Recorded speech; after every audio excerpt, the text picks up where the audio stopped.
buenas noches. Saludo con gran cariño al auditorio de Telefórmula, que nos enlaza con los trabajos de esta emisión. Agradezco que nos siguen a través de la radio, por supuesto, plataformas de internet. Hoy, Ramón Vargas en el estudio. Para privilegio nuestro, espero que nos acompañe un momento más, conversaremos, Javier Lozano y un servidor con el maestro. Beatriz Paredes leyó un lánguido texto, lo leyó, ella que es una gran oradora, lo leyó ahí en las pantallas, la traicionaban los ojos. Finalmente con esto se baja de la contienda, después se reunió y se abrazó con Xóchitl Gálvez. Xóchitl recibirá ya en este caso el nombramiento de coordinadora del Frente Amplio y el lunes estará en el Ángel de la Independencia. En el Poder Legislativo, novedades. Ana Lilia Rivera de Morena presidirá el Senado. Votación dividida. Los compañeros, bueno, pues siguen divididos después de que el liderazgo de Monreal se fracturara ahí en la bancada del Senado. Sigue habiendo huellas de aquella división. Marcela Guerra del PRI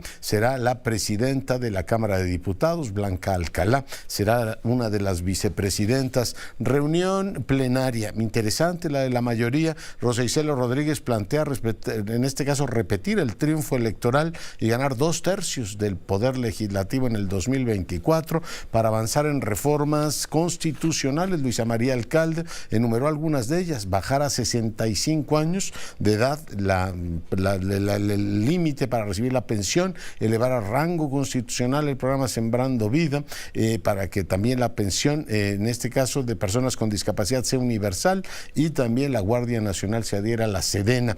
Así es que es parte pues de un programa casi electoral. El presidente había hablado de dos, ¿no? La reforma al Poder Judicial y el tema de la Sedena, pues ya le metieron ahí, bájele a 65 años de edad para recibir la pensión, y muchos otros temas más que tendrían pues no solamente implicaciones presupuestales, sino ya directamente el programa electoral del siguiente gobierno. CFE anuncia que revisará tarifas eléctricas en entidades donde han subido mucho. En Mexicali hoy tomaron las instalaciones. Dante Delgado dice que Samuel y Colosio tienen la puerta abierta para discutir quién será o competir quién será el candidato. Juez suspende el procedimiento por el caso agronitrogenados. Esto, bueno, pues con esto Lozoya literalmente la libra de este caso. Queda pendiente el asunto Odebrecht. Reacciones al decreto de reducción de vuelos en el país. Reacciona Aeroméxico, reacciona Canaero, el Colegio de Pilotos. Hace un momento hablaba con Rosario Avilés. A nadie le parece una buena idea. En un instante conversaremos con el almirante Tiscareño, el director del aeropuerto. Detienen, por cierto, al líder de la célula responsable del asesinato del ciudadano indio, que retiró $10,000 y fue asesinado en el viaducto. En más temas, Mitchell McConnell, el líder de los republicanos en el Senado, se volvió a pasmar. Así se está hablando de la edad de Biden y de la de todos los demás, pero resulta que McConnell es la segunda vez que se pasma. Trump se declara no culpable del cargo de alterar los resultados en Georgia. Por cierto, Joe Biggs, se acuerda, el líder de los Proud Boys, 17 años le caen por el asalto al Capitolio. Chile buscará 1,000 desaparecidos durante la dictadura de Pinochet, y Macron opta por un directismo de consulta al pueblo, pero ya no con una pregunta, o sea, ya no va a ser un referéndum, sino pregunta de opción múltiple. Le llaman ahora el preferéndum. ¿Qué prefiere usted? Es lo que propone Macron para salir de la situación tensa que vive su país. Pausa, volvemos. El estudio. Le comento que el día de hoy el presidente habló sobre el tema de la disminución de operaciones en las aerolíneas en el Aeropuerto Internacional de la Ciudad de México. Esto dijo. Ya se rebasó el número de operaciones de 150% de su capacidad y queremos actuar con responsabilidad. Hay una recomendación de Protección Civil, entonces tuvimos que tomar esa decisión. Como tenemos el aeropuerto Felipe Ángeles, que afortunadamente tiene capacidad, pues de esa manera vamos a resolver.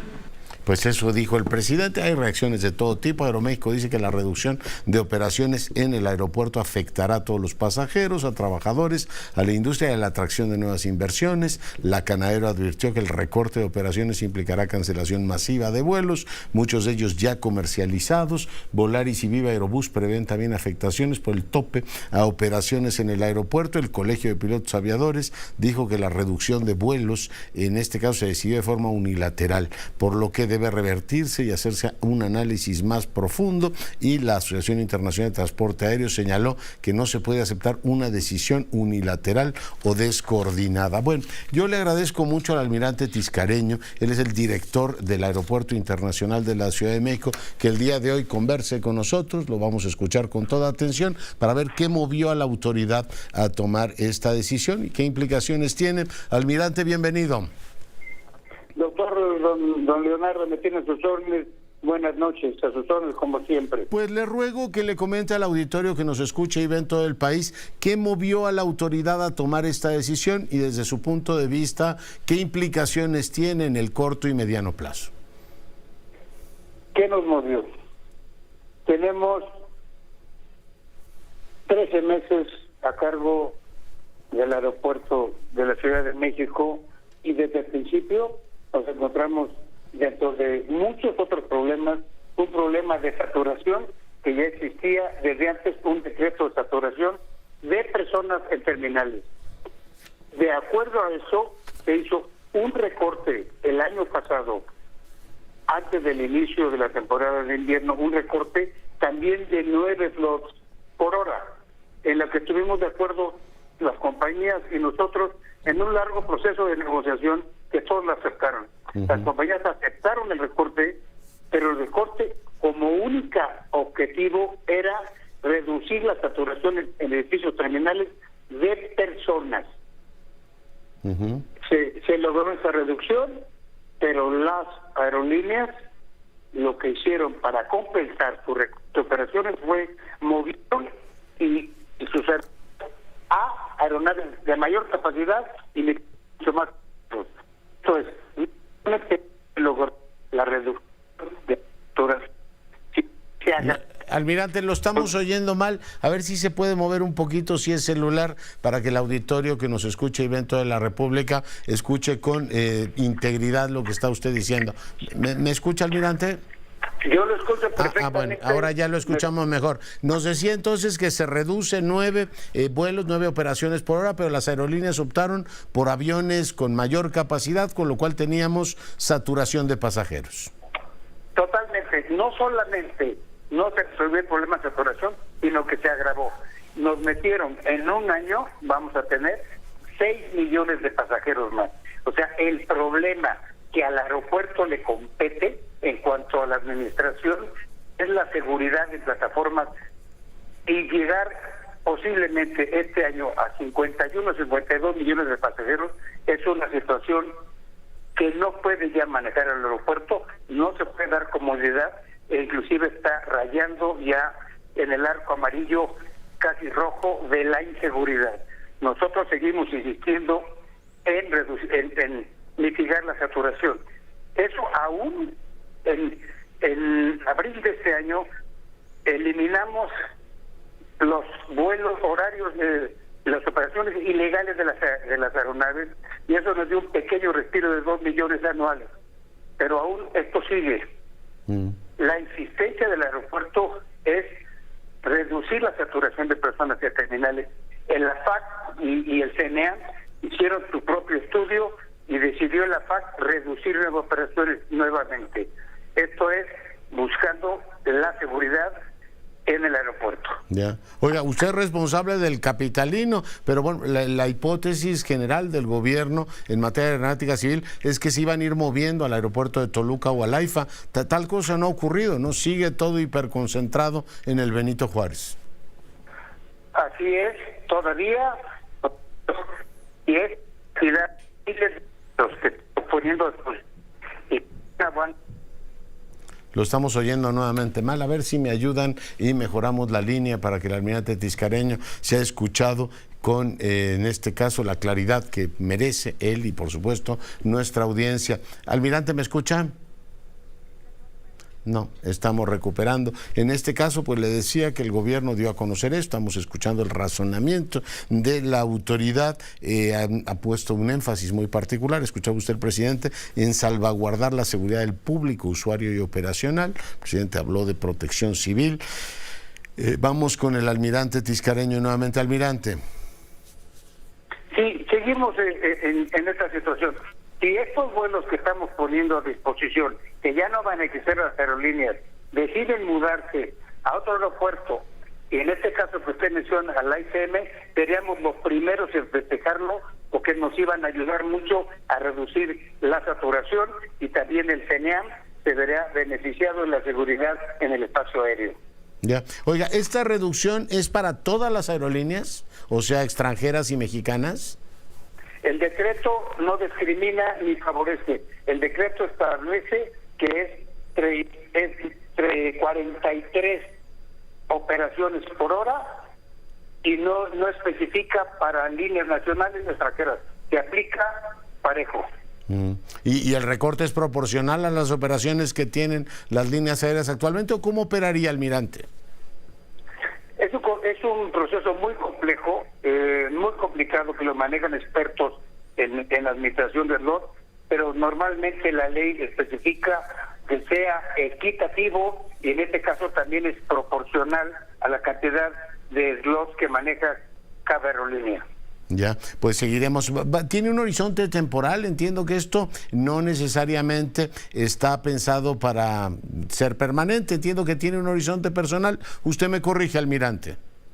Está de lo correcto. El decreto especifica la temporalidad de la medida, porque dependerá si persisten o no las condiciones de saturación del aeropuerto. Por lo pronto aplica para esta temporada que está por iniciar de invierno, y la subsecuente si sigue la saturación. Si no, puede modificarse, por eso se da la temporalidad. Oiga, le pido el parte de novedades. Hace algunos meses que platicábamos usted y yo, me decía de las máquinas estas de rayos X, que nos dio la iniciativa Mérida, que de pronto desapareció el proveedor. ¿Tenemos alguna novedad de ese tema, almirante? Sí, claro que sí, con mucho gusto se la comento. Estamos ya removimos todos esos body scans, ya los removimos y instalamos temporalmente unos arcos detectores, pero ya estamos en la fase final de la licitación de comprar 30 body scans nuevos antes de que termine este año, para cambiarlos completamente. Ya. ¿Y los de rayos X de equipaje, cómo vamos, almirante? Los de rayos X acabamos de tener una licitación y ya comienzan a entregar 63 equipos de rayos X para tener un panorama completo de renovación de estos equipos. ¿Y esperaría usted que se empiece a notar esto para el usuario cuándo? Ya comenzaron las entregas, ya en agosto ya llegaron 8, ya se van a comenzar a instalar. Hay un programa de entregas en lo que resta del año y el primer semestre del año que entra, porque estos productos no son fáciles de conseguir y normalmente vienen siempre del extranjero. Ya, pues, pero van, digamos, tomando cartas en el asunto. Dígame lo que me pueda decir, almirante, sobre el tema de la seguridad. Me preocupó mucho esta hipótesis de que el circuito cerrado de las casas de cambio del aeropuerto había sido intervenido por un grupo criminal, y que esto explicó el asesinato, el asalto y asesinato al ciudadano indio. Oía también que una actriz muy famosa había sido asaltada al salir del aeropuerto. Claro, la siguieron a su casa. ¿Qué hay de esto de ofrecer seguridad a los usuarios que utilizan las instalaciones, almirante? Estamos determinados a actuar ahí. Nosotros tenemos 2.700 cámaras, pero las cámaras adentro de los locales de las casas de cambio y centros cambiarios no las manejamos nosotros. Estamos en un proceso de modificación de muchas normas, y estamos ya estableciendo unas mesas de seguridad con diferentes instituciones de seguridad, tanto de la Ciudad de México como con la Fiscalía y con otras, y nosotros, y equipos de inteligencia, para intervenir directamente ahí y evitar ese intercambio de información e inclusive el hackeo o imágenes paralelas que comparten ellos de sus usuarios al hacer el cambio de moneda, y los interceptan fuera del aeropuerto, fuera del área federal. Estamos directamente en eso y estamos cerrando cada local que tengamos la mínima sospecha, estamos clausurando. Muy bien. Almirante, pues le agradezco mucho haber estado esta noche con nosotros. Como siempre es un gusto, doctor, me tiene sus órdenes. Igualmente, el almirante Tiscareño es el director general del Aeropuerto Internacional de la Ciudad de México. Ya escuchó usted las razones que llevaron a la autoridad a tomar esta decisión y ya escuchó usted, le decía, todas las reacciones de la industria, de los especialistas y las implicaciones que esto puede tener. Israel Aldave, te saludo. Hola, ¿qué tal, Leonardo? Gracias. Muy buenas noches. Ha concluido esta sesión previa aquí en el Senado de la República, en donde fue electa como la nueva presidenta de esta mesa directiva de la Cámara Alta, la senadora de Morena por el estado de Tlaxcala, Ana Lilia Rivera. La vemos ahí a mis espaldas, Leonardo, con las imágenes de nuestro compañero Ricardo Rodríguez. Justamente Ana Lilia Rivera pues está tomando fotografías con los que va a integrar justamente esta nueva mesa directiva del Senado de la República para el periodo ordinario de sesiones que inicia justamente mañana 1 de septiembre. Comentarte, Leonardo, que previo a esta mesa, a esta sesión de instalación, se llevó a cabo la reunión plenaria de los senadores de Morena, justamente para agendar los temas que van a desarrollar en el periodo de sesiones que inicia, como lo comentamos, mañana viernes. Entre otros temas, le estuvo justamente la secretaria de Gobernación, a Luisa María Alcalde, quienes les dijo a los senadores de Morena que, de acuerdo a las instrucciones que ha tenido por parte del presidente de la República, Andrés Manuel López Obrador, en este mes de septiembre que inicia mañana, se van a impulsar principalmente 3 reformas: la de elevar a rango constitucional el tema de Sembrando Vida, también bajar la edad para la pensión de adultos mayores y todo lo que tiene que ver con los programas del bienestar. Comentarte, Leonardo, que la propia encargada de la política interior de nuestro país se refirió ante los legisladores morenistas respecto justamente a los temas, al tiempo de definiciones que viene. Les pidió que quienes busquen justamente pues representar algún cargo de elección popular, pues que vean con alturas de miras. Les recordó que el movimiento de la autollamada Cuarta Transformación llegó justamente para transformar a nuestro país y no solamente por el poder. Aquí sus palabras. En materia de seguridad, por ejemplo, que es uno de los temas que más le gusta tocar a la oposición, que han hecho en los medios de comunicación toda esta sensación del incremento de la violencia, cuando los resultados nos están demostrando que estamos por el rumbo correcto y que hemos venido logrando bajar el número de homicidios, el número de incidencia delictiva. Pues ahí las palabras, Leonardo, de la secretaria de Gobernación, refiriéndose justamente al tema de combate a la criminalidad. México. Así es, Leonardo. Los otros datos se hicieron presentes, Leonardo. Ella dice que se está avanzando, que es la estrategia correcta, pero la realidad es otra, Leonardo. Justamente también estuvo presente la secretaria de Relaciones Exteriores, Alicia Bárcena. Los senadores morenistas se comprometieron a que en la sesión del próximo martes 5 de septiembre ya va a ser ratificado este nombramiento. También hizo acto de presencia el secretario de Hacienda, Rogelio Ramírez de la O, y finalmente el director del Seguro Social, Zoe Robledo. Así las cosas, Leonardo, aquí en el Senado de la República. Oye, tienen pendiente lo del INAI, creo que son 70 nombramientos, ¿no?, los que traen colgados ahí. Ahora, pues, con la situación bastante incómoda que la Suprema Corte le dijo: señoras senadoras, como ustedes no hacen su parte, yo decreto que los comisionados, las comisionadas del INAI sigan trabajando, lo cual, pues, no debe ser cómodo para los y las senadoras. Pero interesante la votación dividida, ¿no? Sigue fracturado, en este caso por el liderazgo de Monreal en su momento, o sea, marcó mucho el liderazgo de Monreal, la bancada mayoritaria. Sí, así es, Leonardo, como tú muy bien lo señalas, vaya división que se vivió este día o se dejó en evidencia este día justamente con esta votación. Ana Lilia Rivera está identificada con el llamado grupo de los rudos aquí en Morena, en el Senado de la República. La otra contendiente era Maribel Villegas, identificada justamente con los moderados de Ricardo Monreal. La ahora presidenta de la mesa directiva obtuvo 32 votos y Maribel Villegas 26. Estuvo cerrada y dejaron en evidencia pues que bien no se llevan dentro de la bancada, o que por lo menos en este tema no hubo unanimidad, Leonardo. Sigue efectivamente esta división. Te mando un abrazo, gracias por el reporte. A tus órdenes, Leonardo, buenas noches. Y ganas de platicar tengo yo con Edmundo Jacobo, con quien me enlazo. Mi querido Edmundo, ¿cómo estás, doctor? Muy buenas noches, doctor Curcio, el gusto es mío. y sin duda muchos temas de qué conversar, pero si me permites elegir dos. Uno, haya sido, como se usa ahora para el eufemismo para decir cuando las cosas no se hacen con las reglas establecidas, el Frente Amplio por México tiene candidata, coordinadora, pero ya veremos en marzo del próximo año que pasará, según los tiempos electorales, a figurar como la candidata del Frente Amplio por México.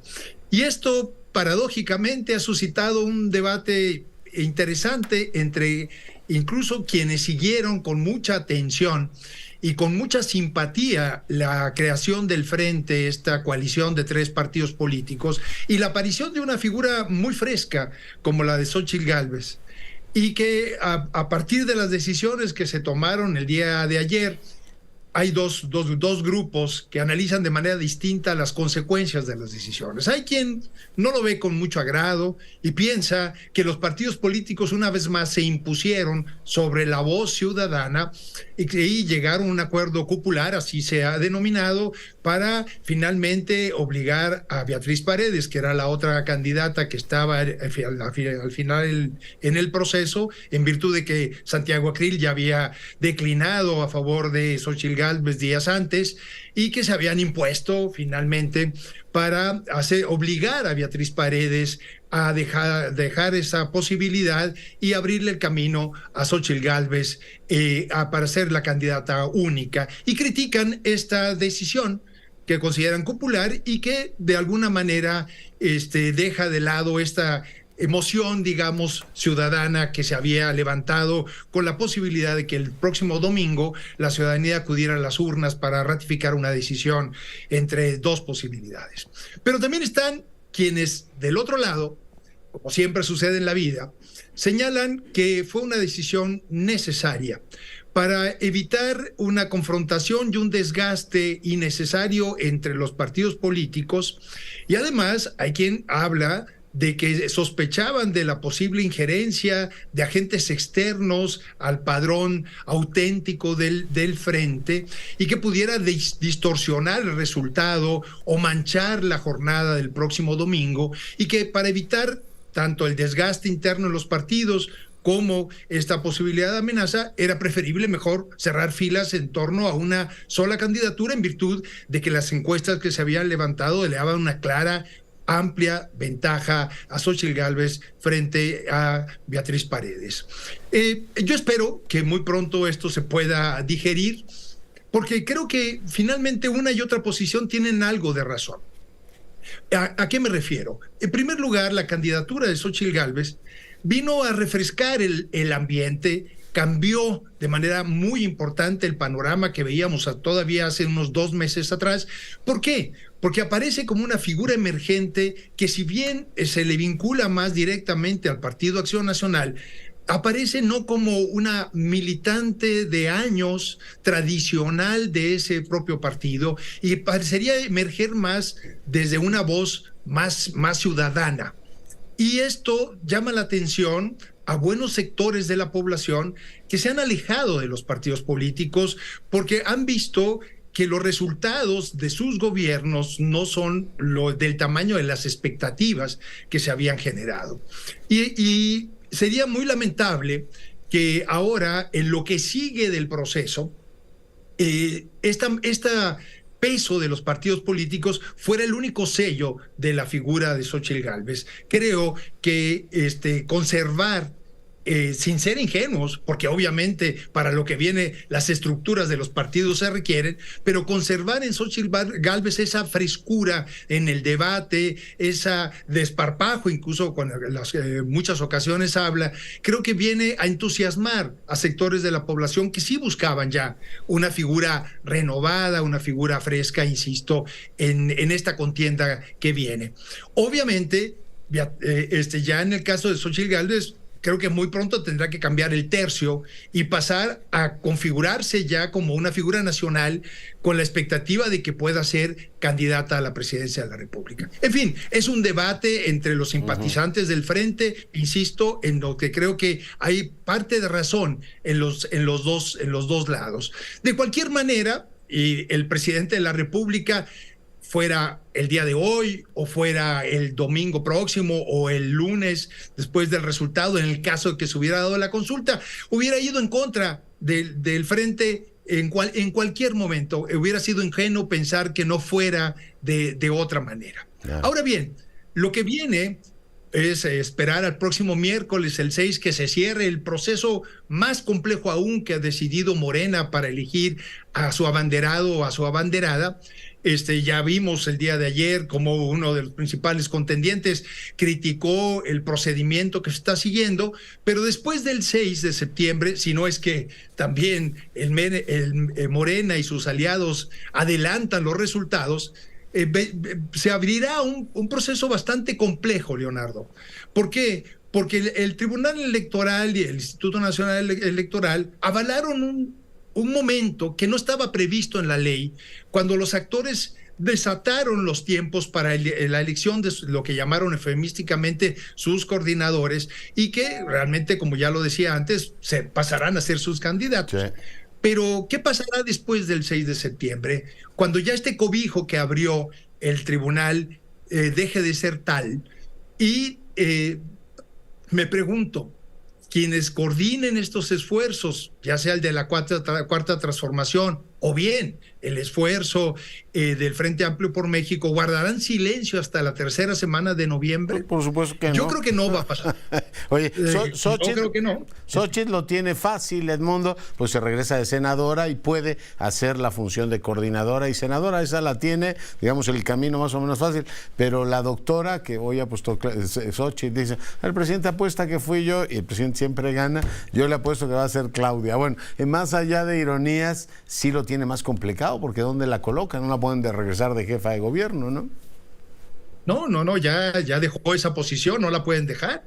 Y además, aquí en esta ocasión, lo que está en juego también es algo bien delicado, Leonardo, que tiene que ver con los recursos que se han utilizado para estas movilizaciones que hemos visto en gran cuantía, y el sentido común nos dice que lo que han reportado, así lo dijo el presidente, las corcholatas, yo nunca hubiera aceptado una denominación de esa naturaleza, pero en fin, cada quien en su tribu, son recursos que en la cuantía que se ha reportado nada tiene que ver con lo que hemos visto de despliegues masivos, de espectaculares, de bardas pintadas a lo largo y ancho del país. Y eso es muy preocupante, porque que haya la duda de que haya recursos ajenos a los recursos públicos destinados a la política que puedan incidir en la política es algo delicado. Claro. Y las autoridades electorales van a tener un gran reto en estos próximos meses respecto a esta cuestión.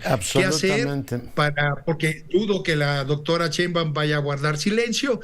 Efectivamente, Xochitl tiene un poco más de cobijo al ser senadora, pero de todos modos las quejas van a abundarse en estos próximos meses que vienen. Y tendrá que ir diciendo... Y permíteme cerrar con algo que me parece que es inevitable abordar, porque a mí me da un déjà vu que tiene que ver con el conflicto entre el Ejecutivo Federal y el Poder Judicial, que ahora pasa al tema del presupuesto.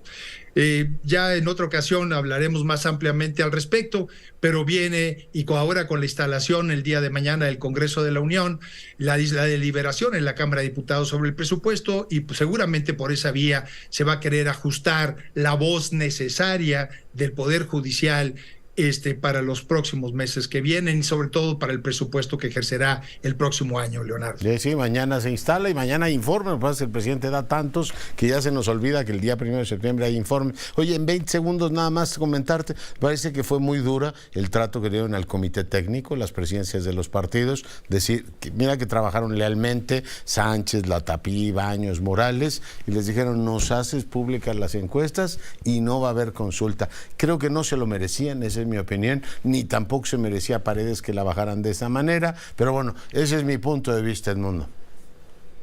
No, es en donde se le da la razón a quienes critican la forma en que se cerraron este capítulo, efectivamente, porque tú y yo conocemos a los miembros de ese comité, es gente muy honorable, con muchísima experiencia, que además pusieron su tiempo, su esfuerzo y su prestigio en un proceso muy importante, y que creo que y es algo que, tomo 10 segundos. Sí, porque es lo único que el tenemos. frente va a tener que estar muy bien.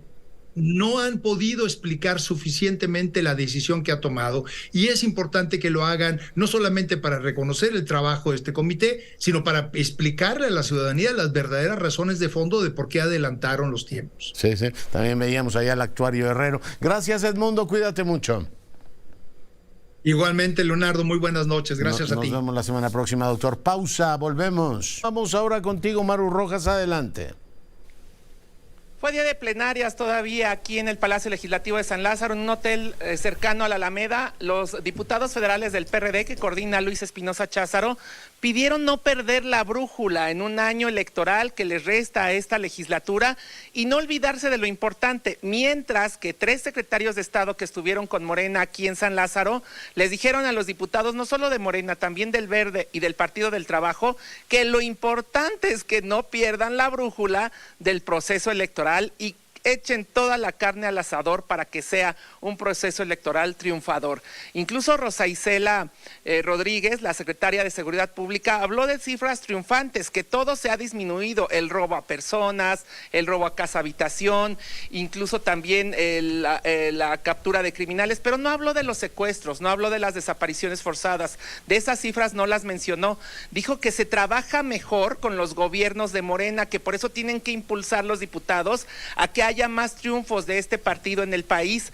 La secretaria de Gobernación habló de la legalidad en el proceso electoral y el secretario de Hacienda que no habrá nuevos impuestos. Nacho Mier, su coordinador, les dijo a los diputados y nos dijo a nosotros en conferencia de prensa que ya prepara una iniciativa para que en la Constitución quede claro que ningún organismo autónomo puede cometer dispendio. Dime tu significado de dispendio, porque tienen que ser austeros al máximo, incluido el INE en año electoral. Doctor, aquí lo preocupante. En la Junta de Coordinación Política no solo fue el cambio de estafeta, se acordó aperturar mañana el periodo ordinario, recibiendo de manos de la Secretaría de Gobernación Luisa María Alcalde el 5º informe de gobierno, y la mesa del Senado, en conferencia con la recién aprobada mesa directiva aquí en San Lázaro, han coincidido que se le darán 3 minutos a la Secretaría de Gobernación al entregar este informe, pero en el pleno de los diputados. No será en un salón adjunto como en otros años se acostumbraba. Ya lo hizo el año pasado Adán Augusto, cuando era secretario de Gobernación, tomó la tribuna, no dijo gran cosa en esos 3 minutos. Vamos a ver cómo le va mañana a Luisa María Alcalde, porque le va a responder Marcela Guerra, que fue electa con 448 votos a favor y 4 en contra, de esta manera. Y que México no somos tú o yo, sino tú y yo, por más distinto que pensemos.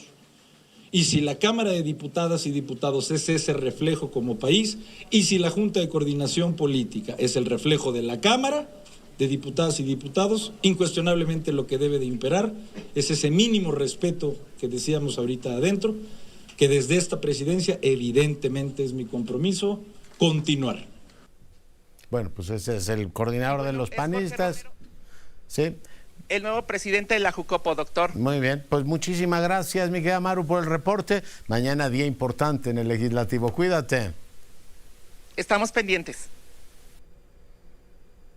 Lo sguardo chini al suol, tristamente, tu stesso, mio radino, tan lontani da me, io te posso giurar, tu soffri, già per me l'universo dispone, mio radino. Seguimos con la información. Le había adelantado que hoy tenemos un día muy especial. El maestro y además filántropo Ramón Vargas está en el estudio. Maestro, Leonardo, qué gusto, muchas honra gracias. usted este estudio con su presencia. Al contrario, estoy muy contento de estar aquí. 40 años en Bellas Artes, la gran cita para celebrarlo. 40 años de aprendizaje, 40 años de trabajo, 40 años de visita por el mundo y de regresos a México y de visitas a Bellas Artes y de encuentros y de 40 años de muchas cosas. 40 años y sigue usted, por supuesto, innovando y planteando novedades. Veía que ha estado cantando Don José de Carmen hace unos días en Viena, ¿no? Sí, hace poquito. Y bueno, pues sigo haciendo nuevos roles, poniendo nuevas cosas, y aprendiendo. Y entre usted y Bellini hay algo especial. Veo que, por supuesto, Bellini es una parte importante del inicio de su carrera, pero ahora veo que regresa a Japón con Norma, maestro. Con la Norma de Bellini es una ópera belcantista, pero al mismo tiempo es una obra que se ha representado y que se le ha dado una, digamos, una característica de fuerza, ¿no? Y creo que es un buen momento para mí para hacerlo. Hombre, siempre un buen momento. ¿Cuántos roles estelares ha tenido? He visto que ha cantado usted pues a los grandes de la ópera, además en todos los idiomas, maestro. Pues ya son como 70 roles estelares que he cantado. Y lo dice usted como si 70, ya ve usted. Bueno, sí, y yo creo que con grandes y chiquitos ya son más de esos, desde luego. Pues sí, sigo aprendiendo, cantando. He cantado un poquito en todo, en francés, en italiano, en ruso, ¿no? Tiene un Eugenio Onegin. Sí, en ruso. ¿Cambia mucho la preparación del...? Muchísimo, porque el ruso no se parece nada a nada, ¿no? Y entonces sí, aprender y darle una interpretación adecuada y ver dónde está el verbo y dónde van las palabras, sí, tiene uno que estudiarle más, trabajarle más. ¿Cuál es la lengua más adaptada para el canto? Es que es bien difícil. A mí la lengua con la que mejor me siento cuando canto es el francés. El francés. A pesar de que es más difícil y me toma más tiempo para aprenderlo. El Don José lo bordó. Sí, pero es que el francés tiene muchas vocales cerradas y vocales un poco nasales de y esto y eso ayuda a cantar. El italiano es la lengua más simple, pero al mismo tiempo puede volverse un poco dura para cantar. ¿Ah, sí? Sí. En español le encanta, ¿no? Sí, bueno, el español es más fácil en eso, pero igualmente yo creo que para cantar el francés ayuda, y mira que no es que lo diga por francófono o algo así, no, porque realmente creo que es así. ¿Y en alemán? El alemán es un poco más complicado porque tiene demasiadas consonantes. Usted vive en Austria normalmente, ¿no? Vivo en Viena. Vivo en Viena, ahí vivo todavía, desde hace muchos años. Y ellos tienen muchos nicht, kommt, y eso cuando cantamos se vuelve difícil para ligar las frases, ¿no? Para que queden suavecitas. Pues el maestro ya lo escuchó, usted ha cantado 70, ha cantado Mozart, Rossini, Donizetti, Bellini, Massenet, Tchaikovsky, Puccini, ha cantado prácticamente todo. 40 años, va a tener además gente que con, por supuesto, toda la motivación del mundo va a irlo a celebrar al Palacio de Bellas Artes, donde me parece recordar, lo leí en algún momento, debutó usted con Falstaff. Debuté con Falstaff en el Palacio de Bellas Artes. Mi debut fue en Monterrey. Ah, en Monterrey. En Monterrey cantando una ópera de Haydn que se llama El Boticario. Nunca lo he oído. Sí, es una ópera muy graciosa, es una pequeña ópera, es una operita. ¿Hay grabación de esa? No, desafortunadamente no. No vivíamos un tiempo como el de ahora de las comunicaciones. No me tocó ese tiempo todavía. Me tocó la última parte de mi carrera en donde hay más comunicaciones, donde se sabe más lo que se hace y todo esto, pero no viví todavía este momento del boom de las de que redes, se grababa todo y era... de que se mandaba todo y que podías verlo y que tenías la gente hasta un telefonito para grabar, eso no existía. Que es una lata que llevan los telefonitos a los conciertos. Pues es una lata porque además está siempre como observado, como un gran hermano, ¿no? Todo el eterno. Y en vez de extasiarse cuando el tenor está dándonos, regalando, a lo mejor te están grabando. Sí, la gente ya ha perdido un senso de la intimidad, ¿no? Ya se ha vuelto una cosa así como muy... Pero también es quererse apropiar del alma, ¿no? Dice, es que yo estuve ahí y vi a Ramón Vargas y poderlo decir. 40 años en Bellas Artes, entonces... Sí. 41 años de carrera operística y 40 años en Bellas Artes. ¿Y quién lo va a acompañar el 10? Por cierto, hay que decir que el 11 es su cumpleaños, o sea, septiembre para Ramón Vargas es el mes patrio. Y el mes propio. Y el mes propio. Voy a estar en Bellas Artes, dirigido por, me va a dirigir, la orquesta de Bellas Artes. Va a ser Iván, ¿no? Va a ser Iván López Reynoso, que es un joven talentosísimo mexicano. Gran director, sí. Sí, cómo no. Y me van a acompañar los chicos del estudio de la Ópera de Bellas Artes, que además fue el estudio que yo fundé cuando fui director de la ópera. Y María Catzaraba, nuestra gran soprano María Catzaraba, con quien tengo una entrañable amistad. Y que además ella es la directora del estudio de la ópera. Entonces voy a estar bien acompañado. Ya. ¿Usted partió de México en qué año? ¿En qué año, dice, empieza la aventura, la carrera de un maestro que ahora pues se escucha en todo el mundo? Bueno, yo me fui en 1986, un año después de aquel famoso terremoto. Devastador terremoto, devastador. sí. El año del Mundial de Fútbol del 86, cuando ganó Argentina. La mano de Dios. La mano de Dios. ¿Y la mano de Dios se lo llevó usted a Europa? No, cuando estaba en la final del fútbol, yo estaba cantando la final, el mismo día y a la misma hora, la final del concurso de canto Enrico Caruso, pero en esa ocasión México sí ganó. Ya, con usted. Ha ganado el Enrico Caruso. Más tiene reconocimientos, algunos tan sonoros como Caruso, Lauri Volpi. De todos los grandes tenores de la historia, ¿cuál es el que más le inspira o cuál es su deidad, la deidad que lo acompaña? Yo creo que el tenor más significativo para nosotros, yo creo que es Caruso. Porque Caruso sigue siéndolo. Yo creo que sí, porque Caruso cambió la historia de la ópera. Caruso volvió la ópera moderna. La transformó en una actividad también social. Yeah. Y a ustedes les ha tocado, Ramón, pues vivir también la expansión de la ópera hasta extremos globales, ¿no? Y los podemos ver en prácticamente todos los formatos. Pero ya está aquí Javier Lozano, me quedo Javier. Javier, Doctor, qué gusto. ¿Qué tal el tráfico? No, es un infierno, de veras. Y encima, de pronto por una patrulla en la lateral del periférico, no puedes dar vuelta, no. Es una función utilísima. La no función estorbo, ¿no? Así ya no pasa nadie. Pero qué gusto verte, Ramón. Igualmente. Oye, estábamos hablando de los tenores. No, los vemos escuchando.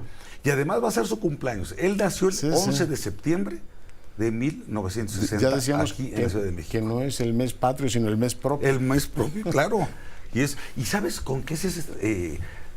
Porque son los 40 años de tu debut en Bellas Artes, Bellas ¿no? Artes, 41 de carrera. 41 de carrera y 40 en Bellas Artes.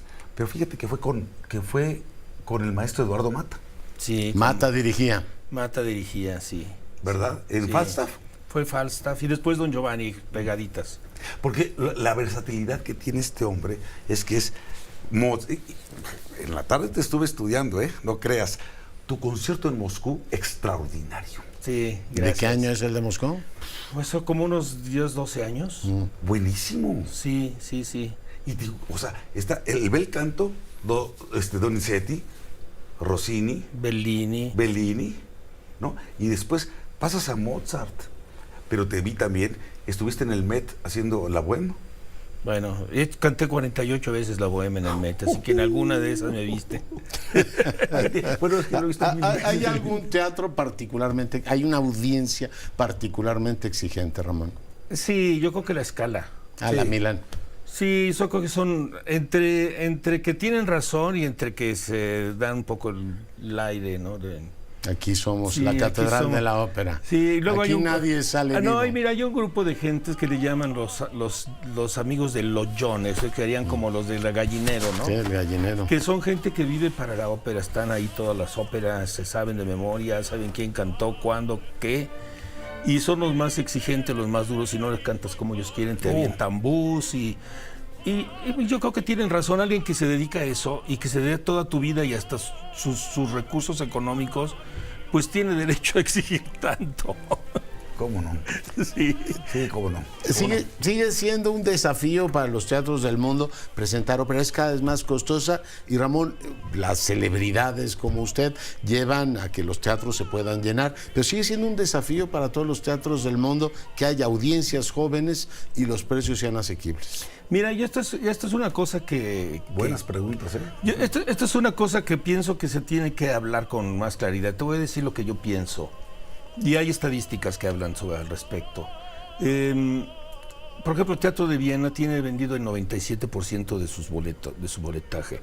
Es un teatro que te hace casi 300 funciones al año. Y vende 97%. Entonces yo creo que ha habido una política de cómo vender los boletos y qué hacer para que se llenen los teatros. Hacen ópera para niños, tienen programas de óperas para niños. Entonces hay un gran público que viene de turistas, pero hay un gran público vienés que va a las óperas. Porque aquí en nuestra ciudad prácticamente no tenemos ópera, Ramón. No tenemos ópera, falta mucho. Vi tu crítica hace una semana que dijiste aquí no hay una política de ópera en este país. ¿no? En el Universal creo que tenía. Sí, sí. Pues nunca la ha habido. Bueno, no es de que la hubo. ¿Alguna vez tú fuiste director de la ópera, creo Sí. que en la época de Rafael Tovar y Teresa? Sí. Bueno, es que la época de Rafael, es que Rafael tuvo dos épocas. Dos épocas, sí. El Rafael, aquel de antaño cuando estaba en Conaculta. Exacto. Que, la época de Cedillo.